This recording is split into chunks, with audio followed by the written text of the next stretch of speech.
Hop global TV ਦੇਖ ਰਹੇ ਸਾਰੇ ਹੀ ਦਰਸ਼ਕਾਂ ਦਾ programme Gurvel Singh motivational show ਦੇ ਵਿੱਚ ਨਿੱਘਾ ਸਵਾਗਤ। ਤੇ ਇਸ ਸ਼ੋਅ ਦੇ ਵਿੱਚ ਅਸੀਂ ਦੋਸਤੋ ਤੁਹਾਡੀ ਜ਼ਿੰਦਗੀ ਨੂੰ ਬਿਹਤਰ ਤੇ ਵਧੀਆ ਬਣਾਉਣ ਦੀਆਂ ਗੱਲਾਂ ਕਰਦੇ ਹਾਂ ਤੇ ਉਹ ਚੀਜ਼ਾਂ ਅਸੀਂ ਦੱਸਦੇ ਹਾਂ ਜੋ ਅੱਗੇ ਜਾ ਕੇ ਸਾਡੀ ਜ਼ਿੰਦਗੀ ਨੂੰ ਵਧੀਆ ਬਣਾ ਸਕਦੀਆਂ। ਔਰ ਸਾਡੀ ਜ਼ਿੰਦਗੀ ਨੂੰ ਵਧੀਆ ਤੇ ਚੰਗਾ ਸੁਚੱਜਾ ਬਣਾਉਣ ਵਿੱਚ ਇੱਕ ਟੀਚਰ ਦਾ ਬਹੁਤ ਵੱਡਾ ਰੋਲ ਹੁੰਦਾ ਹੈ। ਤੇ ਅੱਜ ਮੈਨੂੰ ਮਾਣ ਤੇ ਖੁਸ਼ੀ ਮਹਿਸੂਸ ਹੋ ਰਹੀ ਹੈ ਕਿ ਸਾਡੇ ਨਾਲ ਇੱਕ ਐਸੇ ਹੀ ਬਹੁਤ ਵਧੀਆ ਟੀਚਰ ਹੈ ਮਿਸਿਜ਼ ਦਲਬੀਰ ਕੌਰ ਜੀ, ਜੋ ਸੀਨੀਅਰ ਮਿਸਟਰਸ ਨੇ ਲਿਵਿੰਗ ਗੁਰੂ ਨਾਨਕ 5th ਸੈਂਟਨਰੀ ਸਕੂਲ ਮਸੂਰੀ ਦੇ ਵਿੱਚ। ਬਹੁਤ ਲੰਬੇ ਸਮੇਂ ਤੋਂ ਇਹਨਾਂ ਦਾ ਤਜਰਬਾ ਹੈ ਬੱਚਿਆਂ ਨੂੰ ਵਿੱਦਿਆ ਦੇਣ ਦਾ। ਅਤੇ ਅੱਜ ਇਹਨਾਂ ਦੇ ਨਾਲ ਅਸੀਂ ਗੱਲ ਕਰਨੀ ਹੈ ਕਿ ਆਪਾਂ ਇੱਕ ਵਧੀਆ ਟੀਚਰ ਦੀ ਪਹਿਚਾਣ ਕਿਸ ਤਰ੍ਹਾਂ ਕਰ ਸਕਦੇ ਹਾਂ। ਇਸ ਪ੍ਰੋਗਰਾਮ ਦੇ ਅਖੀਰ ਵਿੱਚ ਇੱਕ ਸਵਾਲ ਵੀ ਪੁੱਛਿਆ ਜਾਣਾ ਹੈ ਅਤੇ ਜਿਸ ਸਵਾਲ ਦਾ ਸਭ ਤੋਂ ਪਹਿਲਾਂ ਠੀਕ ਜਵਾਬ ਭੇਜਣ ਵਾਲਾ ਦਰਸ਼ਕ ਹੋਵੇਗਾ ਸਾਡੇ ਇਸ ਪ੍ਰੋਗਰਾਮ ਦਾ ਵਿਜੇਤਾ। ਅਤੇ ਇਸ ਪ੍ਰੋਗਰਾਮ ਨੂੰ ਸਪਾਂਸਰ ਕੀਤਾ ਹੈ ਸਰਦਾਰ ਅਵਤਾਰ ਸਿੰਘ ਜੀ ਅਤੇ ਸਰਦਾਰ Harpreet Singh ji, Jeet radio, sugar mill road, Doiwala, Dehradun ਨੇ। ਅਤੇ ਆਓ ਹੁਣ ਕਰਦੇ ਹਾਂ ਆਪਾਂ ਵਿਚਾਰਾਂ ਦੀ ਸਾਂਝ। ਮੈਮ, ਪ੍ਰੋਗਰਾਮ ਮੋਟੀਵੇਸ਼ਨਲ ਸ਼ੋਅ ਸਵਾਗਤ ਜੀ। ਸਤਿ ਸ਼੍ਰੀ ਅਕਾਲ ਜੀ। ਸਤਿ ਸ਼੍ਰੀ ਅਕਾਲ ਸਰ। ਮੈਮ, ਸਭ ਤੋਂ ਪਹਿਲੇ ਤਾਂ ਆਪਾਂ ਗੱਲ ਕਰੀਏ ਕਿਉਂਕਿ ਤੁਸੀਂ ਵੀ ਸਿੱਖ ਫੈਮਲੀਜ਼ ਦੇ ਨਾਲ ਸੰਬੰਧਿਤ ਹੋ ਔਰ ਇਹ ਸ਼ੋਅ ਵੀ ਸਾਡੇ ਆਲਮੋਸਟਲੀ ਜਿਹੜੇ ਉਹ ਸਿੱਖੀ ਦੇ ਨਾਲ ਰਿਲੇਟਡ ਚੱਲਦੇ ਆ। ਅਤੇ ਸਾਡੇ ਗੁਰੂ ਸਾਹਿਬਾਂ ਨੇ ਵੀ ਜਿਹੜਾ ਗੁਰੂ ਅਤੇ ਸਿੱਖ ਦਾ ਰਿਸ਼ਤਾ ਬਣਾਇਆ। ਜੇਕਰ ਗੁਰੂ ਅਤੇ ਸਿੱਖ ਦੇ ਰਿਸ਼ਤੇ ਨੂੰ ਅਸੀਂ ਥੋੜ੍ਹਾ ਜਿਹਾ ਅੰਗਰੇਜ਼ੀ 'ਚ ਟਰਾਂਸਲੇਟ ਕਰੀਏ ਤਾਂ ਮੈਨੂੰ ਲੱਗਦਾ ਹੈ ਕਿ ਟੀਚਰ ਸਟੂਡੈਂਟ ਦਾ ਰਿਸ਼ਤਾ ਬਣ ਜਾਂਦਾ ਹੈ, ਜਿਸ ਨੂੰ ਅਸੀਂ ਸੰਸਕ੍ਰਿਤ ਦੇ ਵਿੱਚ ਗੁਰੂ ਟੀਚਰ ਨੂੰ ਕਹਿੰਦੇ ਆ ਅਤੇ ਸਿੱਖ ਸ਼ਿਸ਼ਿਆ ਸਟੂਡੈਂਟ ਨੂੰ ਕਹਿੰਦੇ ਆ। ਅਤੇ ਤੁਹਾਡੀਆਂ ਨਜ਼ਰਾਂ ਦੇ ਵਿੱਚ ਸਭ ਤੋਂ ਪਹਿਲੇ ਤਾਂ ਗੱਲ ਇਹੀ ਹੈ ਕਿ ਇਹ ਟੀਚਰ ਹੈ ਜਿਹੜਾ, ਇਹਦੀ ਮਹਾਨਤਾ ਕੀ ਹੈ, ਇਹਦੀ ਇੰਪੋਰਟੈਂਸ ਕੀ ਹੈ, ਕਿਉਂਕਿ ਅੱਜ ਦੀ ਤਰੀਕ ਵਿੱਚ ਟੀਚਰ ਦਾ ਸਤਿਕਾਰ, ਇਹਦੀ ਮਹਾਨਤਾ ਹੈ ਜਿਹੜੀ ਉਹ ਪਹਿਲਾਂ ਦੇ ਨਾਲੋਂ ਵਧਣ ਦੀ ਬਜਾਏ ਘੱਟ ਕਿਉਂ ਰਹੀ ਹੈ? ਸਰ, ਟੀਚਰ ਨੂੰ ਤਾਂ ਰੱਬ ਦਾ ਦਰਜਾ ਦਿੱਤਾ ਗਿਆ ਹੈ। ਟੀਚਰ ਨੂੰ ਤਾਂ ਗੁਰੂ ਨੂੰ ਰੱਬ ਨਾਲ ਮਿਲਾਇਆ ਗਿਆ ਹੈ। ਗੁਰੂ ਬ੍ਰਹਮਾ ਗੁਰੂ ਵਿਸ਼ਨੂੰ, ਸਾਡੇ ਸੰਸਕ੍ਰਿਤ ਸਲੋਕ ਹਿੰਦੂ ਮਾਈਥੋਲੋਜੀ 'ਚ ਵੀ ਕਹਿੰਦੇ ਨੇ। ਕਬੀਰ ਜੀ ਨੇ ਕਿਹਾ ਹੋਇਆ ਹੈ, ਗੁਰੂ ਗੋਬਿੰਦ ਦੋਨੋਂ ਖੜੇ ਕਾਕੋ ਲਾਗੂ ਪਾਏ, ਬਲਿਹਾਰੀ ਗੁਰ ਆਪਨੇ ਗੋਬਿੰਦ ਦਿਓ ਮਿਲਾਏ।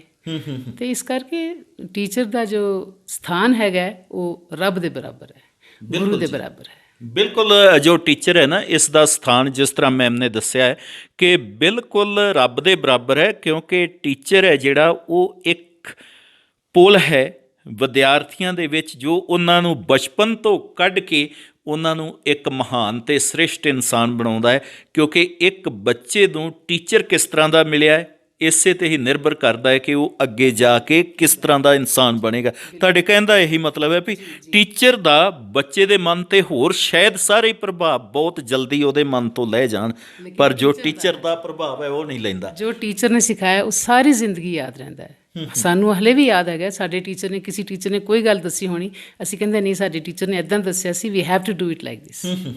ਸਭ ਤੋਂ ਪਹਿਲੇ ਤਾਂ ਆਪਾਂ ਇਹ ਗੱਲ ਸਟਾਰਟ ਕਰਨੀ ਹੈ, ਟੀਚਰ 'ਤੇ ਹੀ ਗੱਲ ਹੋਣੀ ਹੈ। ਸਭ ਤੋਂ ਪਹਿਲੇ ਤੁਸੀਂ ਆਪਣੇ ਉਸ ਟੀਚਰ ਦੀ ਕੋਈ ਗੱਲ ਜੋ ਤੁਹਾਡੇ ਮਨ 'ਤੇ ਅਮਿਟ ਪ੍ਰਭਾਵ, ਜਿਸ ਟੀਚਰ ਨੂੰ ਤੁਸੀਂ ਭੁੱਲ ਨਾ ਪਾਉਂਦੇ ਹੋ, ਜਿਹਨੇ ਤੁਹਾਡੀ ਜ਼ਿੰਦਗੀ ਦੇ ਵਿੱਚ ਚੇਂਜਿੰਗਸ ਲਿਆਂਦੀਆਂ, ਕੋਈ ਉਸ ਟੀਚਰ ਦੀ ਵੀ ਥੋੜ੍ਹਾ ਜ਼ਿਕਰ ਜ਼ਰੂਰ ਕਰੋ। ਬਿਲਕੁਲ ਸਰ, ਮੇਰੀ ਕਾਲਜ ਦੀ ਟੀਚਰ ਸੀਗੀ ਮਿਸਿਸ ਸਰਲਾ ਕੋਹਲੀ। ਉਹਨਾਂ ਨੇ ਮੇਰੀ ਜ਼ਿੰਦਗੀ ਕੀ, ਮੇਰੀ ਪਰਸਨੈਲਿਟੀ 'ਚ ਇੰਨੀ ਡਿਵੈਲਪਮੈਂਟ ਲੈ ਕੇ ਆਏ ਨੇ ਉਹ, ਮਤਲਬ ਮੈਂ ਅੱਜ ਜੋ ਹੈਗੀ ਹਾਂ, ਦਾ credit goes to her only. ਕਿਉਂਕਿ ਮੈਂ ਬਹੁਤ ਸ਼ਾਂਤ ਰਹਿਣ ਵਾਲੀ ਕੁੜੀ ਸੀਗੀ, ਬਿਲਕੁਲ ਬੋਲਦੀ ਨਹੀਂ ਸੀ। ਉਹਨਾਂ ਨੇ ਮੈਨੂੰ ਕਿਹਾ ਵੀ ਤੂੰ ਤਾਂ ਇੰਨਾ ਅੱਛਾ ਬੋਲਦੀ ਹੈ, ਤੂੰ ਇੰਨੀ ਅੱਛੀ ਖਿਡਾਰਨ ਹੈ। I was a basketball player sir, national level ਦੀ ਹੈਗੀ ਹਾਂ ਮੈਂ, ਸਟੇਟ ਰਿਪਰੈਜ਼ੈਂਟ ਕੀਤੀ ਹੈਗੀ ਆ। ਉਹਨਾਂ ਨੇ ਮੈਨੂੰ ਬਹੁਤ ਵਾਰ ਬੁਲਾ ਕੇ ਮੇਰੀ ਗਰੂਮਿੰਗ ਕੀਤੀ, ਮੈਨੂੰ ਸਮਝਾਇਆ, ਕਾਉਂਸਲਿੰਗ ਕੀਤੀ, ਅਤੇ ਉਹਦੇ ਨਾਲ ਥੋੜ੍ਹਾ ਧੀਰੇ ਧੀਰੇ ਮੇਰੇ 'ਚ ਕੌਨਫੀਡੈਂਸ ਆਉਂਦਾ ਗਿਆ ਅਤੇ ਅੱਜ ਮੈਂ ਇੱਥੇ ਹੈਗੀ ਹਾਂ। ਵਾਕਿਆ ਹੀ ਜਿਸ ਤਰ੍ਹਾਂ ਮੈਮ ਨੇ ਦੱਸਿਆ ਨਾ ਜੀ, ਕਾਉਂਸਲਿੰਗ ਇਹ ਇੱਕ ਬੱਚੇ ਦੇ ਅੰਦਰ ਬਹੁਤ ਵੱਡਾ ਰੋਲ ਪਲੇ ਕਰਦੀ ਹੈ।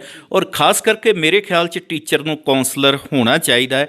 ਟੀਚਰ ਨੂੰ ਉਹ ਚੀਜ਼ਾਂ ਸਮਝਣੀਆਂ ਚਾਹੀਦੀਆਂ ਕਿ ਕਿਵੇਂ ਬੱਚੇ ਨੂੰ ਅੱਗੇ ਵਧਾਉਣਾ ਹੈ, ਕਿਉਂਕਿ ਬੱਚਿਆਂ ਦੇ ਮਨ 'ਤੇ ਕਈ ਵਾਰ ਕਈ ਤਰ੍ਹਾਂ ਡਰ ਦੀ ਪਰਤ, ਕੋਈ ਜਾਂ ਕੁਛ ਕਨਫਿਊਜ਼ਨ ਦੀਆਂ ਪਰਤਾਂ, ਕਈ ਪਰਤਾਂ ਬਣ ਜਾਂਦੀਆਂ। ਅਤੇ ਇੱਥੇ ਮੈਂ ਇੱਕ ਮੈਮ ਸਵਾਲ ਇਹ ਵੀ ਨਾਲ ਹੀ ਕਰ ਦੇਵਾਂ, ਟੀਚਰ ਬਣਨਾ ਇੱਕ ਤੇ ਇਹ ਹੁੰਦਾ ਹੈ ਕਿ ਪ੍ਰੋਫੈਸ਼ਨ ਦੇਖ ਕੇ ਟੀਚਰ ਬਣ ਜਾਓ ਜੀ, ਬਹੁਤ ਸੌਖਾ ਜਿਹਾ ਕੰਮ ਹੈ। ਸਵੇਰੇ 9 ਵਜੇ ਡਿਊਟੀ 'ਤੇ ਗਏ ਔਰ 3 ਵਜੇ ਆਪਣੇ ਘਰ, ਔਰ ਤਨਖਾਹ ਵਧੀਆ ਮਿਲ ਗਈ। ਇੱਕ ਤੇ ਇਸ ਨੂੰ ਟੀਚਰ ਕਹਿੰਦੇ ਆ।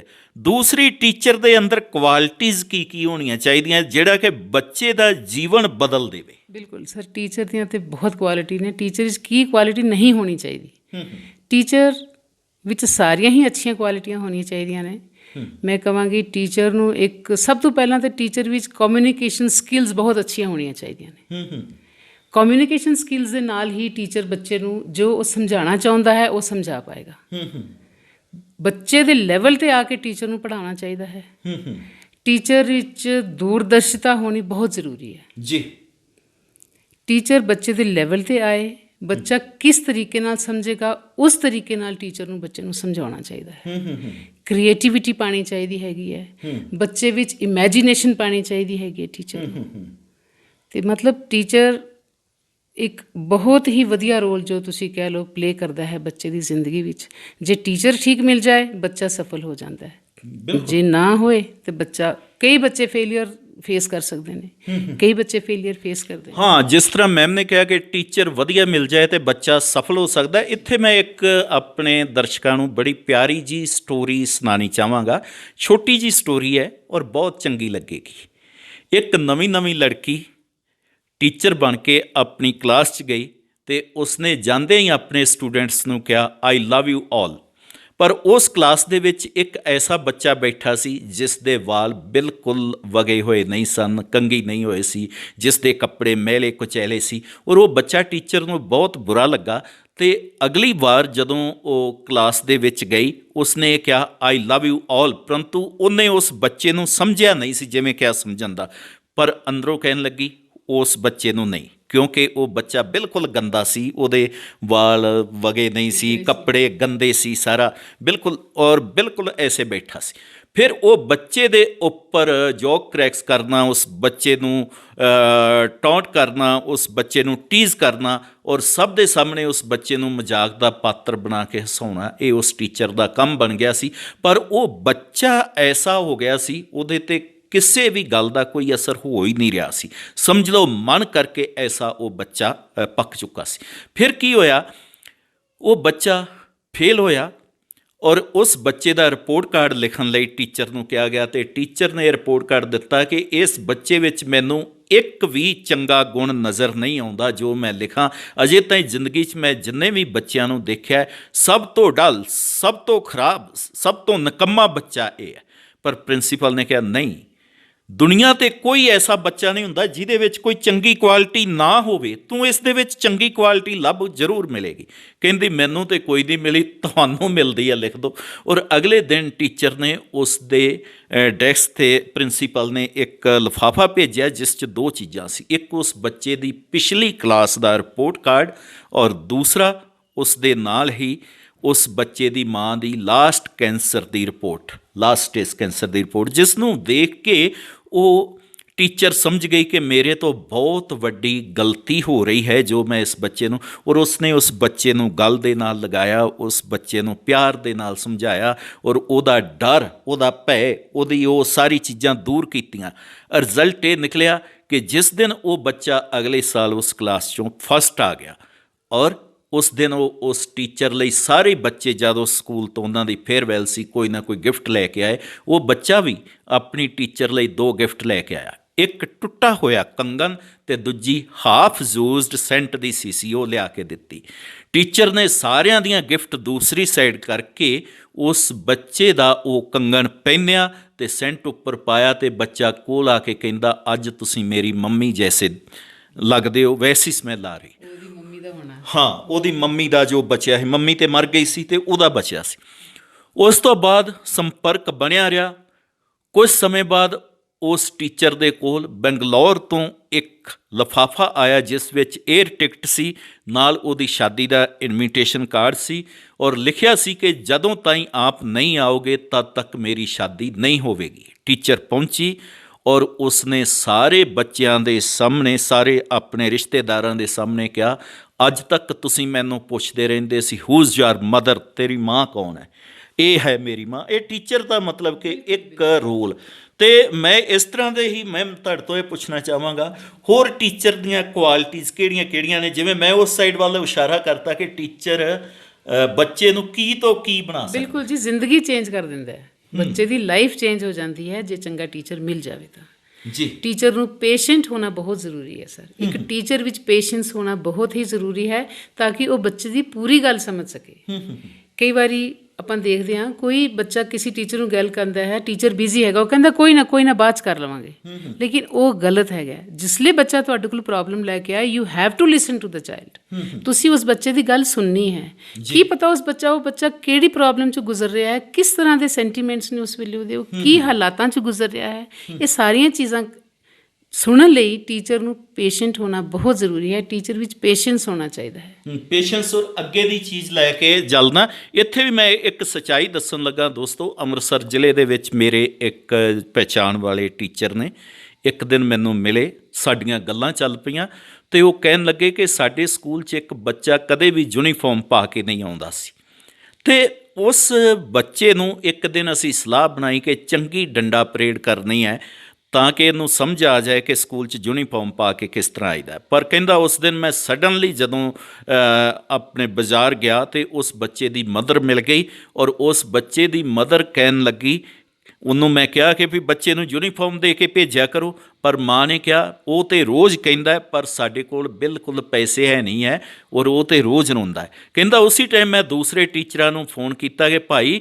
ਸਵੇਰੇ ਕਿਤੇ ਇਹ ਨਾ ਹੋਏ ਮੇਰੇ ਆਉਣ ਤੋਂ ਪਹਿਲਾਂ ਇਹਨੂੰ ਕੁੱਟ ਦਿਓ, ਇਸ ਨੂੰ ਡੰਡੇ ਦੀ ਲੋੜ ਨਹੀਂ, ਇਹਦੇ ਲਈ ਪੈਸੇ ਇਕੱਠੇ ਕਰੋ, ਇਹਨੂੰ ਯੂਨੀਫਾਰਮ ਲੈ ਕੇ ਦੇਣੀ। ਕਹਿੰਦੇ ਜਦ ਪੈਸੇ ਇਕੱਠੇ ਕਰਕੇ ਉਹਦੇ ਲਈ ਯੂਨੀਫਾਰਮ ਲੈਣ ਚੱਲੇ ਅਤੇ ਉਸਨੇ ਕਿਹਾ ਸਰ ਮੈਨੂੰ ਦੋ ਨਹੀਂ, ਇੱਕ ਹੋਰ ਵੀ ਬੱਚਾ ਹੈ ਕਲਾਸ 'ਚ ਜਿਸ ਦੇ ਕੋਲ ਨਹੀਂ ਹੈ।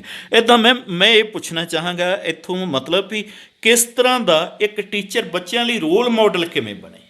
ਟੀਚਰ ਨੂੰ ਸਰ ਸਭ ਤੋਂ ਪਹਿਲਾਂ ਤਾਂ ਆਪ ਡਿਸਿਪਲਿਨਡ ਹੋਣਾ ਚਾਹੀਦਾ ਹੈ। ਰੋਲ ਮਾਡਲ ਤਾਂ ਬਣੋਗੇ ਜੋ ਚਾਹੁੰਦੇ ਹੋ ਤੁਸੀਂ ਤੁਹਾਡੇ ਬੱਚੇ ਕਰਨ, ਉਹ ਤੁਹਾਨੂੰ you have to do it yourself. ਜੇ ਤੁਸੀਂ ਟਾਈਮ 'ਤੇ ਆਓਗੇ ਤਾਂ ਤੁਹਾਡੇ ਬੱਚੇ ਟਾਈਮ 'ਤੇ ਆਉਣਗੇ। ਤੁਸੀਂ ਪਹਿਲੇ ਦਿਨ ਕਲਾਸ 'ਚ 5 ਮਿੰਟ ਲੇਟ ਚਲੇ ਗਏ, ਬੱਚਾ ਤਾਂ ਅਗਲੇ ਦਿਨ 10 ਮਿੰਟ ਲੇਟ ਆਏਗਾ, ਉਹ ਕਹੇਗਾ ਵੀ ਟੀਚਰ ਨੂੰ ਤਾਂ ਟਾਈਮ ਦੀ ਵੈਲਿਊ ਹੀ ਨਹੀਂ ਹੈਗੀ। ਤਾਂ ਜੇ ਤੁਸੀਂ ਆਪ 5 ਮਿੰਟ ਜਾਂ 1 ਮਿੰਟ ਪਹਿਲਾਂ ਆ ਕੇ ਖੜ੍ਹ ਜਾਓਗੇ ਤਾਂ ਚਾਈਲਡ ਵਿਲ ਅੰਡਰਸਟੈਂਡ ਕਿ ਭਾਈ ਇਹ ਟੀਚਰ ਤਾਂ ਸਾਨੂੰ ਲੇਟ ਆਉਂਦਿਆਂ ਬਖਸ਼ੇਗਾ ਨਹੀਂ। We have to be on time. ਜੀ, ਠੀਕ ਹੈ ਸਰ। ਕਿਉਂਕਿ ਇੱਥੇ ਇੱਕ ਚੀਜ਼ ਹੋਰ ਵੀ ਮੈਂ ਦਰਸ਼ਕੋ ਤੁਹਾਨੂੰ ਦੱਸ ਦੇਵਾਂ, ਜੇਕਰ ਅਸੀਂ ਕਬੀਰ ਸਾਹਿਬ ਦੀ ਪੜ੍ਹੀਏ ਨਾ ਬਾਣੀ, ਅਤੇ ਕਬੀਰ ਸਾਹਿਬ ਬਾਣੀ ਦੇ ਵਿੱਚ ਟੀਚਰ ਨੂੰ ਘੁਮਿਆਰ ਦੇ ਨਾਲ ਤੁਲਨਾ ਦਿੰਦੇ ਆ। ਪਤਾ ਕਿਉਂ? ਕਿਉਂਕਿ ਘੁਮਿਆਰ ਜਦ ਇੱਕ ਘੜੇ ਦੀ ਘਾੜਤ ਘੜਦਾ ਹੈ ਨਾ ਤਾਂ ਇੱਕ ਹੱਥ ਉਹ ਘੜੇ ਦੇ ਵਿੱਚ ਰੱਖਦਾ ਹੈ ਪਰ ਦੂਜੇ ਹੱਥ ਦੇ ਨਾਲ ਉੱਪਰੋਂ ਉਸ 'ਤੇ ਉਹ ਸੱਟ ਲਗਾਉਂਦਾ ਹੈ। ਜੇਕਰ ਉਹ ਘੜੇ ਦੇ ਵਿੱਚ ਹੱਥ ਰੱਖੇਗਾ ਨਹੀਂ, ਅੰਦਰੋਂ ਸਪੋਰਟ ਦੇਵੇਗਾ ਨਹੀਂ, ਅਤੇ ਘੜਾ ਹੋਂਦ 'ਚ ਆ ਹੀ ਨਹੀਂ ਸਕਦਾ। ਪਰ ਜੇਕਰ ਉੱਪਰੋਂ ਸੱਟ ਨਹੀਂ ਮਾਰੇਗਾ ਤਾਂ ਉਹ ਘੜਾ ਇੰਨਾ ਕੱਚਾ ਰਹਿ ਜਾਏਗਾ ਕਿ ਕਿਤੇ ਵੀ ਟੁੱਟ ਜਾਏਗਾ। ਇਸ ਲਈ ਟੀਚਰ ਦਾ ਨਰਮ ਤੇ ਗਰਮ ਹੋਣਾ ਇਹ ਕਿੰਨਾ ਕੁ ਜ਼ਰੂਰੀ? ਬਹੁਤ ਜ਼ਰੂਰੀ ਹੈ ਸਰ, ਬਹੁਤ ਜ਼ਰੂਰੀ ਹੈ। Teacher has to be firm. Teacher ਦਾ ਫਰਮ ਹੋਣਾ ਬਹੁਤ ਜ਼ਰੂਰੀ ਹੈ, ਲੇਕਿਨ ਉਹਨੂੰ ਇਹ ਵੀ ਅੰਡਰਸਟੈਂਡ ਕਰਨਾ ਚਾਹੀਦਾ ਕਿ ਕਿਤੇ ਮੈਂ ਬੱਚੇ 'ਤੇ ਜ਼ਿਆਦਾ ਸਟ੍ਰਿਕਟ ਤਾਂ ਨਹੀਂ ਹੋ ਗਿਆ, ਕਿਤੇ ਬੱਚਾ ਬਿਲਕੁਲ ਤਾਂ ਨਹੀਂ ਟੁੱਟ ਗਿਆ ਇਲਾਸਟਿਕ ਦੀ ਤਰ੍ਹਾਂ। ਜਿਵੇਂ ਇਲਾਸਟਿਕ ਨੂੰ ਓਨਾ ਹੀ ਖਿੱਚੋ ਜਿੰਨੀ ਉਹਦੇ 'ਚ ਇਲਾਸਟਿਸਿਟੀ ਹੈਗੀ, ਜੇ ਜ਼ਿਆਦਾ ਖਿੱਚ ਦਿਆਂਗੇ ਤਾਂ ਟੁੱਟ ਜਾਏਗਾ। ਸੋ ਬੱਚੇ ਨੂੰ ਪਿਆਰ ਅਤੇ ਸਟ੍ਰਿਕਟਨੈਸ ਦੋਨੋਂ ਚਾਹੀਦੀਆਂ ਨੇ। ਮੈਮ ਇੱਕ ਹੋਰ ਵੀ ਸਵਾਲ ਆਉਂਦਾ ਹੈ, ਅਸੀਂ ਆਮ ਦੇਖਦੇ ਹਾਂ ਕਿ ਟੀਚਰ ਨੂੰ ਜਦੋਂ ਬੱਚੇ ਸਵਾਲ ਪੁੱਛਦੇ ਹੈ ਉਦੋਂ ਕਈ ਵਾਰ ਟੀਚਰ ਚਿੜ ਜਾਂਦੇ ਆ ਕਿ ਸਵਾਲਾਂ ਦਾ ਜਵਾਬ ਨਹੀਂ ਦਿੰਦੇ, ਜਾਂ ਉਹਨਾਂ ਕੋਲ ਜਵਾਬ ਹੁੰਦਾ ਨਹੀਂ, ਜਾਂ ਇੱਕ ਪ੍ਰੋਬਲਮ ਹੋਰ ਹੁੰਦੀ ਹੈ ਕਿ ਉਹਨਾਂ ਨੇ ਆਪਣਾ ਚੈਪਟਰ ਕੰਪਲੀਟ ਕਰਾਉਣਾ ਹੁੰਦਾ, ਸਿਲੇਬਸ ਕਵਰ ਕਰਨਾ ਹੁੰਦਾ ਅਤੇ ਉਹ ਇਸ ਚੀਜ਼ ਨੂੰ ਕਹਿੰਦੇ ਆ ਕਿ ਤੂੰ ਇਗਨੋਰ ਕਰ, ਪਈ ਤੇਰੇ ਮਾਈਂਡ 'ਚ ਕੀ ਚੱਲ ਰਿਹਾ, ਇਟ ਡਜ਼ਨਟ ਮੈਟਰ, ਮੈਂ ਜੋ ਪੜ੍ਹਾਉਣਾ ਹੈ ਉਹਨੂੰ ਤੂੰ ਕਰ। ਬੱਚੇ ਦਾ ਜਿਹੜਾ ਹੈ ਟੀਚਰ ਤੋਂ ਸਵਾਲ ਪੁੱਛਣਾ, ਉਹਦੇ ਲਈ ਉਤਸ਼ਾਹਿਤ ਕਰਨਾ ਔਰ ਟੀਚਰ ਦਾ ਉਹਦੇ ਲਈ ਜਵਾਬ ਦੇਣਾ, ਇਹ ਕਿੰਨਾ ਕੁ ਜ਼ਰੂਰੀ ਹੈ ਬੱਚਿਆਂ 'ਚ? ਬਹੁਤ ਜ਼ਰੂਰੀ ਹੈ ਸਰ, ਬਹੁਤ ਜ਼ਰੂਰੀ ਹੈ। ਟੀਚਰ ਨੂੰ ਤੇ ਬੱਚੇ ਦੀ ਇੱਕ ਇੱਕ ਗੱਲ ਧਿਆਨ ਨਾਲ ਸੁਣਨੀ ਚਾਹੀਦੀ ਹੈ ਕਿ ਉਹਦੇ ਮਨ 'ਚ ਕੀ ਚੱਲ ਰਿਹਾ ਹੈ। ਤੇ ਟੀਚਰ ਨੂੰ ਬੱਚੇ ਨੂੰ ਹਮੇਸ਼ਾ ਕਲੈਰੀਫਾਈ ਕਰਨਾ ਚਾਹੀਦਾ ਹੈ, ਜੋ ਡਾਊਟਸ ਨੇ ਉਹ ਕਲੀਅਰ ਕਰੋ। ਜਦ ਤੱਕ ਡਾਊਟਸ ਕਲੀਅਰ ਨਹੀਂ ਹੋਣਗੇ ਬੱਚਾ ਅੱਗੇ ਨਹੀਂ ਚੱਲ ਪਾਏਗਾ। ਬਿਲਕੁਲ। ਜਵਾਬ ਦੇਣਾ ਤੇ ਦੂਸਰੀ ਗੱਲ ਹੈ, ਬੱਚੇ ਨੂੰ ਤੁਸੀਂ ਕੁਐਸਚਨ ਪੁੱਛਣਾ ਹੈ ਔਰ ਜਵਾਬ ਦੇਣ ਦੋਨਾਂ ਲਈ ਤਿਆਰ ਕਰਨਾ ਹੈ। ਅੱਛੇ ਸਵਾਲ ਪੁੱਛਣਾ ਤੇ ਅੱਛਾ ਜਵਾਬ ਦੇਣਾ, ਇਹ ਦੋਨੋਂ ਚੀਜ਼ਾਂ ਉਨੀਆਂ ਹੀ ਜ਼ਰੂਰੀ ਨੇ ਬੱਚੇ ਲਈ। ਸਵਾਲ ਪੁੱਛਣਾ ਵੀ ਉਨਾ ਹੀ ਜ਼ਰੂਰੀ ਹੈ ਜਿੰਨਾ ਜਵਾਬ ਦੇਣਾ ਜ਼ਰੂਰੀ ਹੈ। ਮੈਮ ਅਗਲਾ ਸਵਾਲ ਆਉਂਦਾ ਹੈ, ਅਸੀਂ ਹੁਣ ਥੋੜ੍ਹੀ ਜਿਹੀ ਵਿਸ਼ੇ ਦੇ ਨਾਲ ਗੱਲ ਕਰੀਏ, ਕਿਉਂਕਿ ਇੱਕ ਸਬਜੈਕਟ ਦੇ ਉੱਪਰ ਜੇ ਗੱਲ ਕਰੀਏ ਤਾਂ ਕਈ ਵਾਰ ਅਸੀਂ ਦੇਖਦੇ ਹਾਂ ਕਿ ਇੱਕ ਟੀਚਰ ਉਹਨੇ ਇੱਕ ਵਾਰ ਜੋ ਸਦੀਆਂ ਪਹਿਲੇ ਪੜ੍ਹਿਆ ਹੁੰਦਾ ਵਾ ਉਸੇ ਨੂੰ ਹੀ ਲੈ ਕੇ ਚੱਲਦਾ ਰਹਿੰਦਾ ਹੈ, ਉਹ ਨਵਾਂ ਆਪਣੇ ਆਪ ਨੂੰ ਪ੍ਰਪੇਅਰ ਕਰਦਾ ਹੀ ਨਹੀਂ। ਜਦ ਕਿ ਐਸੇ ਟੀਚਰ ਦੀ ਕਲਾਸ ਦੇ ਵਿੱਚ ਬਿਨਾਂ ਪ੍ਰੈਪਰੇਸ਼ਨ ਦੇ ਚਲੇ ਜਾਣਾ, ਔਰ ਐਸੇ ਟੀਚਰ ਦਾ ਨੁਕਸਾਨ ਕੀ ਹੁੰਦਾ ਔਰ ਬੱਚਿਆਂ 'ਤੇ ਉਹਦਾ ਪ੍ਰਭਾਵ ਕੀ ਪੈਂਦਾ ਜੋ ਅਪਡੇਟ ਹੋ ਕੇ ਆਪਣੇ ਸਬਜੈਕਟ ਲਈ ਨਾ ਜਾਵੇ। ਨਹੀਂ ਨਹੀਂ, ਟੀਚਰ ਨੂੰ ਤਾਂ ਹਮੇਸ਼ਾ ਸਰ ਕਲਾਸ ਵਿੱਚ, ਭਾਵੇਂ ਤੁਸੀਂ ਛੋਟੀ ਤੋਂ ਛੋਟੀ ਕਲਾਸ 'ਚ ਜਾ ਰਹੇ ਹੋ ਜਾਂ ਵੱਡੀ ਤੋਂ ਵੱਡੀ ਕਲਾਸ 'ਚ ਜਾ ਰਹੇ ਹੋ, you have to be prepared. ਤੁਹਾਨੂੰ ਪ੍ਰੀਪੇਅਰ ਹੋਣਾ ਹੀ ਚਾਹੀਦਾ ਹੈ। ਪ੍ਰੀਪੇਅਰ ਕਰਕੇ ਜਾਓ, ਔਰ ਜ਼ਰੂਰੀ ਨਹੀਂ ਕਿ ਤੁਸੀਂ ਜੋ ਕਿਤਾਬ ਵਿੱਚ ਲਿਖਿਆ ਹੈ ਉਹੀ ਪੜ੍ਹਾਓ ਜੀ। ਅਦਰ ਦੈਨ ਬੁੱਕ ਵੀ ਤੁਸੀਂ ਐਕਸਟਰਾ ਨੌਲੇਜ ਵੀ ਬੱਚੇ ਨੂੰ ਪ੍ਰੋਵਾਈਡ ਕਰੋ, ਕਿਉਂਕਿ ਟੀਚਰ ਨੂੰ ਤਾਂ ਬਹੁਤ ਨੌਲੇਜ ਹੈ। ਤੁਸੀਂ ਤਾਂ MA ਕੀਤੀ ਹੈ, B.Ed ਕੀਤੀ ਹੈ, ਬੱਚਾ ਤਾਂ 6ਵੀਂ 7ਵੀਂ 8ਵੀਂ 9ਵੀਂ 10ਵੀਂ ਤੱਕ ਹੈਗਾ। ਅਤੇ ਜ਼ਰੂਰੀ ਨਹੀਂ ਹੈ ਕਿ ਤੁਸੀਂ ਆਪਣੀ ਕਿਤਾਬ 'ਚੋਂ ਹੀ ਪੜ੍ਹੋ, ਲੇਕਿਨ ਕਲਾਸ ਜਾਣ ਤੋਂ ਪਹਿਲਾਂ ਟੀਚਰ ਨੂੰ ਪ੍ਰੀਪੇਅਰ ਕਰਨਾ ਬਹੁਤ ਜ਼ਰੂਰੀ ਹੈ। ਆਪਣਾ ਸਬਜੈਕਟ ਤੁਸੀਂ ਪੜ੍ਹ ਕੇ ਜਾਓ, ਤੁਸੀਂ ਮਾਸਟਰ ਹੋ ਆਪਣੇ ਸਬਜੈਕਟ ਦੇ, you have to be master of your subject. ਜੋ ਟੌਪਿਕ ਤੁਸੀਂ ਪੜ੍ਹਾਉਣਾ ਹੈ ਉਹ ਪ੍ਰੀਪੇਅਰ ਕਰਕੇ ਜਾਓ। ਅਤੇ ਟੀਚਰ ਵਿੱਚ ਸਰ ਇੱਕ ਹੋਰ ਗੱਲ ਮੈਂ ਇੱਥੇ ਐਡ ਕਰਾਂਗੀ, ਆਪਣੇ ਸਬਜੈਕਟ ਨੂੰ ਲੈ ਕੇ ਪੈਸ਼ਨ ਹੋਣਾ ਚਾਹੀਦਾ ਹੈ। The teacher has to be passionate. ਆਪਣੇ ਸਬਜੈਕਟ ਲਈ ਅਗਰ ਤੁਹਾਡੇ 'ਚ ਪੈਸ਼ਨ ਨਹੀਂ ਹੈ, ਤੁਸੀਂ ਉਹ ਬੱਚਿਆਂ 'ਚ ਇਨਕਲਕੇਟ ਨਹੀਂ ਕਰ ਸਕਦੇ। ਹਾਂ, ਕਿਉਂਕਿ ਜਦੋਂ ਤਾਈਂ ਉਹ ਆਪਣੇ ਸਬਜੈਕਟ ਦਾ ਪੈਸ਼ਨ ਨਹੀਂ, ਉਹਦੀ ਰਿਸਪੈਕਟ ਨਹੀਂ, ਉਦੋਂ ਤੱਕ ਤੇ ਉਹ ਬਲੇਮ ਹੀ ਦਿੰਦਾ ਰਹੇਗਾ। ਕਿਉਂਕਿ ਬਹੁਤ ਸਾਰੇ ਲੋਕ ਐਸੇ ਆ ਜਿਹੜੇ ਬਲੇਮਿੰਗ 'ਤੇ ਆ ਜਾਂਦੇ ਆ ਜੀ, ਕਿਹੜੇ ਪੈਸ਼ਨ 'ਚ ਆ ਗਏ, ਕਿਹੜਾ ਸਬਜੈਕਟ ਲੈ ਲਿਆ, ਕਿਹੜਾ ਸਕੂਲ ਲੈ ਲਿਆ, ਸਾਡਾ ਸਕੂਲ ਮਾੜਾ, ਸਾਡਾ ਸਬਜੈਕਟ ਮਾੜਾ, ਸਾਡਾ ਇਹ ਜਿਹੜੀਆਂ ਚੀਜ਼ਾਂ ਨੇ ਇਸ ਤਰ੍ਹਾਂ ਦੀਆਂ ਜ਼ਿਆਦਾ ਇੱਕ ਟੀਚਰ 'ਚ ਆਉਂਦੀਆਂ ਨੇ, ਉਹਦਾ ਬੱਚੇ 'ਤੇ ਕੀ ਅਸਰ ਪੈਂਦਾ? ਉਹਦੇ 'ਤੇ ਬਹੁਤ ਗਲਤ ਅਸਰ ਪੈਂਦਾ ਸਰ। ਬੱਚਾ ਉਹ ਕਲਾਸ ਹੀ ਨਹੀਂ ਅਟੈਂਡ ਕਰਦਾ, ਬੱਚੇ ਨੂੰ ਉਹਦੇ 'ਚ ਇੰਟਰਸਟ ਹੀ ਨਹੀਂ ਆਉਂਦਾ, ਬੱਚਾ ਤੁਹਾਡੀ ਕਲਾਸ ਵਿੱਚ ਹੀ ਨਹੀਂ ਆਏਗਾ, ਤੁਸੀਂ ਕੀ ਸਬਜੈਕਟ ਪੜ੍ਹਾਓਗੇ ਉਹਨੂੰ? ਟੀਚਰ ਨੂੰ ਚਾਹੀਦਾ ਹੈਗਾ ਕਿ ਉਹ ਕਲਾਸ ਨੂੰ ਇੰਟਰਸਟਿੰਗ ਬਣਾਏ, ਸਬਜੈਕਟ ਨੂੰ ਇੰਟਰਸਟਿੰਗ ਬਣਾਏ। ਜੇ ਤੁਸੀਂ ਡਿਫੀਕਲਟ ਲੈਂਗੁਏਜ ਪੜ੍ਹਾ ਰਹੇ ਹੋ, ਤੁਸੀਂ ਉਹਨੂੰ ਸੌਖੀ ਲੈਂਗੁਏਜ 'ਚ ਪੜ੍ਹਾਓ, ਈਜ਼ੀ ਕਰਕੇ ਦੱਸੋ ਬੱਚੇ ਨੂੰ, ਬੱਚੇ ਦੇ ਲੈਵਲ 'ਤੇ ਆ ਕੇ ਐਕਸਪਲੇਨ ਕਰੋ। ਜਿੱਦਾਂ ਮੈਂ ਪਹਿਲਾਂ ਦੱਸਿਆ ਕਿ ਚਾਈਲਡ ਸੈਂਟਰਡ ਸਟੱਡੀ ਹੋਣੀ ਚਾਹੀਦੀ ਹੈ ਕਲਾਸ ਵਿੱਚ। ਟੀਚਰ ਨੂੰ ਹਮੇਸ਼ਾ ਬੱਚੇ ਦੇ ਲੈਵਲ 'ਤੇ ਆ ਕੇ ਪੜ੍ਹਾਉਣਾ ਹੈ, ਉਸ ਈਜ਼ੀ ਲੈਂਗੁਏਜ ਵਿੱਚ ਪੜ੍ਹਾਓ ਜੋ ਬੱਚਾ ਸਮਝ ਸਕੇ, ਸੋ ਦੈਟ ਉਹ ਅੱਗੇ ਸਬਜੈਕਟ ਨੂੰ ਪਰਸਿਊ ਕਰ ਸਕੇ। ਇੱਕ ਹੋਰ ਵੀ ਆਉਂਦਾ ਹੈ, ਉਹ ਮੈਂ ਸੁਣਿਆ, ਤੁਸੀਂ ਬੈਟਰ ਦੱਸ ਸਕਦੇ ਹੋ ਕਿ ਇੱਕ ਜੋ ਟੀਚਰਸ ਦੀਆਂ ਕੁਆਲਿਟੀਜ਼ ਹੁੰਦੀਆਂ ਨੇ, ਕੁਛ 4-5 ਕੁਆਲਿਟੀਜ਼ ਹੁੰਦੀਆਂ ਨੇ ਕਿ ਇੱਕ ਜਿਹੜਾ ਆਰਡੀਨਰੀ ਟੀਚਰ ਹੈ ਉਹ ਤਾਂ ਸਿਰਫ ਦੱਸਦਾ ਹੀ ਹੈ। ਹਾਂ, ਦੂਸਰਾ ਜਿਹੜਾ ਅਸਲ ਟੀਚਰ ਹੁੰਦਾ ਹੈ ਜਿਹੜਾ ਉਸ ਚੀਜ਼ ਲਈ ਬੱਚਿਆਂ ਨੂੰ ਉਤਸ਼ਾਹਿਤ ਕਰਦੇ। ਇਹ ਕੁਆਲਿਟੀਜ਼ ਕੀ ਹੈ ਇਸ ਤਰ੍ਹਾਂ ਦੀ? ਇਹ ਸਰ ਕੁਆਲਿਟੀ ਇਹ ਹੈਗੀ ਹੈ ਕਿ ਜਿਹੜਾ ਆਮ ਟੀਚਰ ਹੈਗਾ ਉਹ ਸਿਰਫ ਪੜ੍ਹੇਗਾ ਅਤੇ ਦੱਸੇਗਾ। ਜਿਹੜਾ ਥੋੜ੍ਹਾ ਵਧੀਆ ਟੀਚਰ ਹੈਗਾ ਉਹ ਥੋੜ੍ਹਾ ਐਕਸਪਲੇਨ ਕਰੇਗਾ, ਲੇਕਿਨ ਜੋ ਅਸਲੀ ਟੀਚਰ ਹੈਗਾ, ਅੱਛਾ ਮਹਾਨ ਟੀਚਰ ਹੈਗਾ, ਉਹ ਪ੍ਰੈਕਟੀਕਲ ਕਰਕੇ ਦਿਖਾਏਗਾ। ਕਿਉਂਕਿ ਪ੍ਰੈਕਟੀਕਲ ਕੀਤੀ ਹੋਈ ਚੀਜ਼ ਜਾਂ ਫੋਟੋ ਦਿਖਾਈ ਹੋਈ ਚੀਜ਼ ਜਾਂ ਤੁਸੀਂ ਜਿਹੜੀ ਏਡ ਯੂਜ਼ ਕਰਦੇ ਹੋ, ਉਹ ਬੱਚਾ ਕਦੀ ਨਹੀਂ ਭੁੱਲਦਾ ਜੋ ਅਸੀਂ ਅੱਖਾਂ ਨਾਲ ਦੇਖਦੇ ਹਾਂ। ਸੋ ਬੱਚੇ ਨੂੰ ਇਹ ਸਾਰੀਆਂ ਚੀਜ਼ਾਂ ਸਿਖਾਉਣੀਆਂ ਬਹੁਤ ਜ਼ਰੂਰੀ ਨੇ। ਓਬਜ਼ਰਵ ਕਰਨਾ, ਸੋਚਣਾ, ਕ੍ਰੀਏਟਿਵ ਹੋਣਾ, ਇਮੈਜੀਨੇਸ਼ਨ, ਕਿਉਂਕਿ ਇਮੈਜੀਨੇਸ਼ਨ ਜਿਹੜੀ ਹੈ ਉਹੀ ਬਿਗਨਿੰਗ ਹੈਗੀ ਹੈ ਇੱਕ ਇਨਵੈਂਸ਼ਨ ਦੀ। ਜਦ ਤੱਕ ਬੱਚਾ ਸੋਚੇਗਾ ਨਹੀਂ, ਇਨਵੈਂਸ਼ਨ ਨਹੀਂ ਹੋ ਪਾਏਗੀ। ਇਮੈਜਿਨ ਨਹੀਂ ਕਰੇਗਾ। ਤੁਸੀਂ ਬੱਚੇ ਨੂੰ ਇੱਕ ਐਗਜ਼ਾਮਪਲ ਦੇ ਕੇ ਦੇਖੋ, ਮੈਂ ਕਰਕੇ ਦੇਖਿਆ। ਤੁਸੀਂ ਬੱਚੇ ਨੂੰ ਕਹੋ ਅੱਜ ਤੂੰ ਆਪਣੇ ਘਰ ਜਾ ਕੇ ਕੋਈ ਐਸੀ ਚੀਜ਼ ਦੇਖਣੀ ਹੈ ਜਿਹੜੀ ਤੂੰ ਅੱਜ ਤੱਕ ਨਹੀਂ ਦੇਖੀ, ਐਂਡ ਬਿਲੀਵ ਵੀ ਬੱਚਾ ਉਹ ਚੀਜ਼ ਦੇਖੇਗਾ। ਅਗਰ ਅਸੀਂ ਆਪਣੇ ਆਪ ਨੂੰ ਲਈਏ ਸਰ, ਆਪ ਵੀ ਅਗਰ ਅਸੀਂ ਕਰਕੇ ਦੇਖੀਏ ਕਿ ਅੱਜ ਮੈਂ ਰੂਮ 'ਚ ਐਸੀ ਚੀਜ਼ ਦੇਖਣੀ ਹੈ ਜਿਹੜੀ ਮੈਂ ਅੱਜ ਤੱਕ ਨਹੀਂ ਉਹਨੂੰ ਓਬਜ਼ਰਵ ਨਹੀਂ ਕੀਤੀ, ਨੋਟਿਸ ਨਹੀਂ ਕੀਤੀ, ਤੁਹਾਨੂੰ ਡੈਫੀਨੇਟਲੀ ਕੋਈ ਨਾ ਕੋਈ ਚੀਜ਼ ਮਿਲੇਗੀ। ਕਿਉਂਕਿ ਵਾਕਿਆ ਹੀ। ਔਰ ਇੱਕ ਚੀਜ਼ ਹੋਰ ਮੈਂ ਮੰਨਦੀ ਹੈ ਜੋ ਅੱਜ ਦੀ ਡੇਟ 'ਚ ਮੈਂ ਦੇਖਦਾ ਹੈ, ਇਹਦੀ ਕਿੱਥੇ ਫਾਲਟ ਆਉਂਦਾ ਹੈ, ਕਿਉਂਕਿ ਬੱਚੇ ਆ ਜੋ ਉਹ ਵੀ ਇਸ ਲਈ ਪੜ੍ਹਦੇ ਆ ਕਿ ਅਸੀਂ ਐਗਜ਼ਾਮ ਪਾਸ ਕਰਨਾ ਹੈ, ਔਰ ਉਹੀ ਕਿਤਾਬਾਂ ਪੜ੍ਹਦੇ ਆ ਜੋ ਕਿਤਾਬਾਂ ਉਹਨਾਂ ਦੇ ਐਗਜ਼ਾਮ 'ਚ ਆਉਂਦੀਆਂ। ਔਰ ਟੀਚਰ ਵੀ ਸਿਰਫ ਉਹੀ ਚੀਜ਼ਾਂ ਬੱਚੇ ਨੂੰ ਪੜ੍ਹਾਉਣਾ ਚਾਹੁੰਦਾ ਹੈ ਜੋ ਐਗਜ਼ਾਮ 'ਚ ਪੁੱਛੀਆਂ ਜਾਣੀਆਂ। ਕਈ ਵਾਰ ਤਾਂ ਐਸਾ ਵੀ ਹੁੰਦਾ ਕਿ ਇੰਪੋਰਟੈਂਟ ਇਹ ਚੀਜ਼ਾਂ ਇੰਪੋਰਟੈਂਟ ਹੈ, ਇਹ ਪੜ੍ਹ ਲਓ, ਇਹ ਇੰਪੋਰਟੈਂਟ ਨਹੀਂ, ਇਹ ਰਹਿਣ ਦਿਓ। ਔਰ ਉਹ ਚੀਜ਼ਾਂ ਦੇ ਵਿੱਚੋਂ ਬੱਚੇ ਦੇ ਅੰਦਰ ਜਦੋਂ ਰੀਡਿੰਗ ਦੀ ਰੁਚੀ ਨਹੀਂ ਆਉਂਦੀ, ਇਹ ਚੀਜ਼ਾਂ ਕਿੰਨਾ ਕੁ ਨੁਕਸਾਨ ਦਿੰਦੀਆਂ ਨੇ ਬੱਚਿਆਂ ਨੂੰ ਜ਼ਿੰਦਗੀ ਜਾ ਕੇ। ਅਸੀਂ ਉਹਨਾਂ ਦਾ ਫਿਊਚਰ ਅੱਗੇ ਬਣਾਉਣਾ, ਨਾ ਕਿ ਐਗਜ਼ਾਮ ਪਾਸ ਕਰਾਉਣਾ। ਕਿਵੇਂ ਤੁਸੀਂ ਦੇਖਦੇ? ਨਹੀਂ ਸਰ, ਬੱਚੇ ਨੂੰ ਰੀਡਿੰਗ ਦੀ ਬਹੁਤ ਆਦਤ ਹੋਣੀ ਚਾਹੀਦੀ ਹੈ, ਕਿਉਂਕਿ ਰੀਡਰਸ ਆਰ ਦਾ ਗੁੱਡ ਲੀਡਰਸ। ਅਗਰ ਉਹ ਰੀਡ ਨਹੀਂ ਕਰੇਗਾ, ਉਹ ਅੱਗੇ ਜਾ ਕੇ ਕੁਝ ਨਹੀਂ ਕਰ ਪਾਏਗਾ, ਉਹਦੇ 'ਚ ਲੀਡਰਸ਼ਿਪ ਕੁਆਲਿਟੀਜ਼ ਆ ਹੀ ਨਹੀਂ ਸਕਦੀਆਂ। ਤਾਂ ਟੀਚਰ ਨੂੰ ਇਹ ਚੀਜ਼ ਇਨਕਲਕੇਟ ਕਰਨੀ ਚਾਹੀਦੀ ਹੈ, ਬੱਚੇ ਨੂੰ ਬਾਰ-ਬਾਰ ਇੰਬਾਈਬ ਕਰਵਾਉਣੀ ਚਾਹੀਦੀ ਹੈਗੀ, ਬਾਰ-ਬਾਰ ਬੱਚੇ ਨੂੰ ਪ੍ਰੈਕਟਿਸ ਕਰਾਉਣੀ ਚਾਹੀਦੀ ਹੈ, ਦੱਸਣਾ ਚਾਹੀਦਾ ਹੈ ਕਿ you have to read all this things. Reading ਦੀ ਆਦਤ ਬੱਚਿਆਂ ਨੂੰ ਪਾਉਣੀ ਚਾਹੀਦੀ ਹੈ। ਜੀ ਵਾਕਿਆ ਹੀ ਇਹ ਟੀਚਰ ਦੇ ਵਿੱਚ ਕੁਝ ਚੰਗੀਆਂ ਕੁਆਲਿਟੀ ਜੋ ਹੋਣੀਆਂ ਚਾਹੀਦੀਆਂ, ਜਿਨ੍ਹਾਂ ਕੁਆਲਿਟੀਜ਼ ਦੇ ਕਰਕੇ ਅੱਗੇ ਬੱਚਾ ਜਿਹੜਾ ਉਹਨੇ ਜ਼ਿੰਦਗੀ ਦੇ ਵਿੱਚ ਕੁਝ ਬਣਨਾ ਹੈ। ਕਿਉਂਕਿ ਜੇਕਰ ਕਿਸੇ ਬੱਚੇ ਨੂੰ ਚੰਗਾ ਟੀਚਰ ਨਾ ਮਿਲੇ ਤਾਂ ਉਹ ਬੱਚਾ ਬੁਰਾ ਵੀ ਬਣ ਸਕਦਾ ਹੈ। ਮੈਂ ਇੱਕ ਛੋਟੀ ਜਿਹੀ ਹੋਰ ਸਟੋਰੀ ਸੁਣਾਉਣੀ ਚਾਹੁੰਦਾ, ਜੋ ਜਦ ਮੈਂ 6ਵੀਂ ਜਾਂ 7ਵੀਂ ਜਮਾਤ 'ਚ ਪੜ੍ਹਦਾ ਸੀ, ਉਦੋਂ ਮੈਂ ਟੀਵੀ ਚੈਨਲ ਤੇ ਦੇਖੀ ਸੀ। ਉਹ ਸਟੋਰੀ ਕੁਝ ਇਸ ਤਰ੍ਹਾਂ ਸੀਗੀ ਕਿ ਇੱਕ ਬੱਚੇ ਨੇ ਸਕੂਲ ਦੇ ਵਿੱਚ ਇੱਕ ਸ਼ੀਸ਼ਾ ਤੋੜ ਦਿੱਤਾ ਸੀ। ਸ਼ੀਸ਼ਾ ਤੋੜਨ ਤੋਂ ਬਾਅਦ ਉਹ ਸ਼ੀਸ਼ਾ ਤੋੜਨ ਵਾਲਾ ਤੇ ਅਲੱਗ ਹੋ ਗਿਆ, ਪਰ ਉਹਦੀ ਜਗ੍ਹਾ ਤੇ ਕੋਈ ਹੋਰ ਬੱਚਾ ਪਕੜਿਆ ਗਿਆ ਤੇ ਉਸ ਬੱਚੇ ਨੂੰ ਟੀਚਰ ਪਕੜ ਕੇ ਪ੍ਰਿੰਸੀਪਲ ਕੋਲ ਲੈ ਗਿਆ ਤੇ ਪ੍ਰਿੰਸੀਪਲ ਨੇ ਉਸ ਬੱਚੇ ਨੂੰ ਸਕੂਲ ਚੋਂ ਕੱਢ ਦਿੱਤਾ। ਉਸ ਤੋਂ ਬਾਅਦ ਉਹ ਬੱਚਾ ਹੋਰ ਕਿਸੇ ਸਕੂਲ ਦੇ ਵਿੱਚ ਭਰਤੀ ਨਾ ਹੋ ਸਕਿਆ ਤੇ ਉਹ ਬੱਚਾ ਇੱਕ ਟਾਈਮ 'ਤੇ ਵੱਡਾ ਗੈਂਗਸਟਰ ਬਣ ਗਿਆ, ਵੱਡਾ ਗੁੰਡਾ ਬਣ ਗਿਆ। ਔਰ ਇੱਕ ਦਿਨ ਉਹ ਜਿਹੜਾ ਗੁੰਡਾ ਸੀਗਾ ਉਹ ਟੀਚਰ ਡੇ ਵਾਲੇ ਦਿਨ ਫੁੱਲਾਂ ਦਾ ਗੁਲਦਸਤਾ ਲੈ ਕੇ ਉਸ ਟੀਚਰ ਦੇ ਕੋਲ ਆਉਂਦਾ ਹੈ ਅਤੇ ਉਹਨੂੰ ਆ ਕੇ ਫੁੱਲਾਂ ਦਾ ਗੁਲਦਸਤਾ ਦਿੰਦਿਆਂ ਹੋਇਆਂ, ਟੀਚਰ ਵੀ ਰਿਟਾਇਰ ਹੋ ਚੁੱਕਾ ਹੈ ਅਤੇ ਫੁੱਲਾਂ ਦਾ ਗੁਲਦਸਤਾ ਦਿੰਦਿਆਂ ਹੋਇਆਂ ਉਸ ਨੂੰ ਕਹਿੰਦਾ ਹੈ ਕਿ ਸਰ ਮੈਂ ਫਲਾਣਾ ਨਾਮਵਰ ਇਸ ਇਲਾਕੇ ਦਾ ਗੈਂਗਸਟਰ ਹਾਂ, ਗੁੰਡਾ ਹਾਂ ਅਤੇ ਮੈਂ ਤੁਹਾਡੇ ਲਈ ਫੁੱਲ ਲੈ ਕੇ ਆਇਆ ਕਿ ਅੱਜ ਮੈਂ ਜੋ ਕੁਝ ਵੀ ਹਾਂ ਉਹ ਤੁਹਾਡੇ ਕਰਕੇ ਹਾਂ। ਅਤੇ ਉਹ ਟੀਚਰ ਕਹਿੰਦਾ ਕਿ ਮੇਰੇ ਕਰਕੇ ਕਿਸ ਤਰ੍ਹਾਂ, ਮੈਂ ਇਹ ਕਿਵੇਂ ਹੋ ਗਿਆ? ਟੀਚਰ ਹੈਰਾਨ ਹੁੰਦਾ ਹੈ।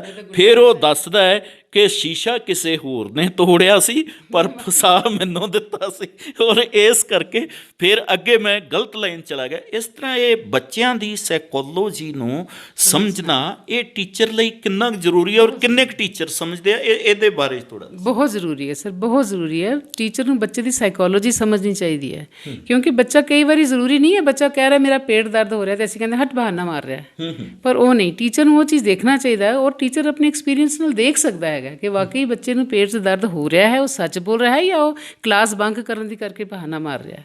ਅਤੇ ਉਹ ਟੀਚਰ ਨੂੰ ਚਾਈਲਡ ਸਾਈਕੋਲੋਜੀ ਸਮਝਣਾ ਬਹੁਤ ਜ਼ਰੂਰੀ ਹੈ। ਔਰ ਟੀਚਰ ਜਦ ਤੱਕ ਬੱਚਿਆਂ ਨਾਲ ਇੰਟਰੈਕਟ ਨਹੀਂ ਕਰੇਗਾ, ਬੱਚੇ ਨਾਲ ਟਾਈਮ ਸਪੈਂਡ ਨਹੀਂ ਕਰੇਗਾ, ਟੀਚਰ ਬੱਚੇ ਨੂੰ ਜਾਣ ਨਹੀਂ ਸਕੇਗਾ। ਤਾਂ child psychology is very important ਇੱਕ ਟੀਚਰ ਲਈ, ਉਹ ਚਾਈਲਡ ਸਾਈਕੋਲੋਜੀ ਸਮਝਣਾ। ਜੀ, ਵਾਕਿਆ ਹੀ ਇਹ ਸੀ ਸਾਡੀ ਵਿਚਾਰਾਂ ਦੀ ਸਾਂਝ ਮੈਮ ਦਲਵੀਰ ਕੌਰ ਦੇ ਨਾਲ, ਜੋ ਕਿ ਸੀਨੀਅਰ ਮਿਸਟਰਸ ਨੇ living in Guru Nanak 5th century school Mussoorie. ਅਤੇ ਦੋਸਤੋ ਇਹ ਜੋ ਪ੍ਰੋਗਰਾਮ ਹੈਗਾ ਹੈ ਇਸ ਦੇ ਵਿੱਚ ਹੁਣ ਕੱਲ੍ਹ ਪੁੱਛੇ ਗਏ ਸਵਾਲ ਦਾ ਠੀਕ ਜਵਾਬ ਹੈ ਬਾਬਾ ਬੰਦਾ ਸਿੰਘ ਬਹਾਦਰ ਨੇ ਸਰਦਾਰ ਕਪੂਰ ਸਿੰਘ ਨੂੰ ਸਹਾਰਨਪੁਰ ਦੇ ਇਲਾਕੇ ਦੇ ਵਿੱਚ ਭੇਜਿਆ ਸੀ ਸਿੱਖੀ ਦੇ ਪ੍ਰਚਾਰ ਲਈ। ਇਹ ਠੀਕ ਜਵਾਬ ਸਾਨੂੰ ਸਭ ਤੋਂ ਪਹਿਲਾਂ ਭੇਜਿਆ ਅਨਮੋਲ ਕੌਰ ਨੇ ਫਰੀਦਾਬਾਦ ਤੋਂ। ਅਤੇ ਹੁਣ ਅੱਜ ਦਾ ਸਵਾਲ ਹੈ, ਗੁਰੂ ਹਰਕ੍ਰਿਸ਼ਨ ਸਾਹਿਬ ਜੀ ਮਹਾਰਾਜ ਦਿੱਲੀ ਕਿਸ ਰਾਜੇ ਦੇ ਬੰਗਲੇ ਵਿੱਚ ਰੁਕੇ ਸਨ? ਇਸ ਸਵਾਲ ਦਾ ਠੀਕ ਜਵਾਬ ਜੋ ਸਭ ਤੋਂ ਪਹਿਲੇ ਦਰਸ਼ਕ ਭੇਜੇਗਾ ਉਹ ਹੋਵੇਗਾ ਸਾਡਾ ਇਸ ਪ੍ਰੋਗਰਾਮ ਦਾ ਵਿਜੇਤਾ। ਅਤੇ ਤੁਸੀਂ ਇਹ ਜਵਾਬ ਸਾਡੇ ਮੋਬਾਈਲ ਨੰਬਰ 8837900192 ਤੇ ਭੇਜ ਸਕਦੇ ਹੋ। ਅਤੇ ਇਸ ਪ੍ਰੋਗਰਾਮ ਨੂੰ ਸਪਾਂਸਰ ਕੀਤਾ ਹੈ ਸਰਦਾਰ ਅਵਤਾਰ ਸਿੰਘ ਜੀ ਅਤੇ ਸਰਦਾਰ Harpreet Singh ji, Jeet radios, sugar mill road, Doiwala, Dehradun ਨੇ। ਔਰ ਮੈਮ ਤੁਸੀਂ ਇਸ ਪ੍ਰੋਗਰਾਮ ਦੇ ਵਿੱਚ ਆ ਕੇ ਤੁਸੀਂ ਬਹੁਤ ਹੀ ਵਧੀਆ ਟੀਚਰ ਦੀ ਕੁਆਲਿਟੀਜ਼ 'ਤੇ ਗੱਲਾਂ ਕੀਤੀਆਂ। ਅਸੀਂ ਆਸ ਕਰਾਂਗੇ ਕਿ ਅੱਗੇ ਤੋਂ ਵੀ ਇਸ ਤਰ੍ਹਾਂ ਦੇ ਵਿਸ਼ੇ ਜੋ ਅਕੈਡਮਿਕ ਦੇ ਨਾਲ ਰਿਲੇਟਡ ਨੇ ਉਹ ਲੈ ਕੇ ਸਾਡੇ ਦਰਸ਼ਕਾਂ ਦੇ ਰੂਬਰੂ ਹੁੰਦੇ ਰਹੋਗੇ ਜੀ। ਅੱਛਾ ਜੀ, ਸਤਿ ਸ੍ਰੀ ਅਕਾਲ। ਵਾਹਿਗੁਰੂ ਜੀ ਕਾ ਖਾਲਸਾ, ਵਾਹਿਗੁਰੂ ਜੀ ਕੀ ਫਤਿਹ।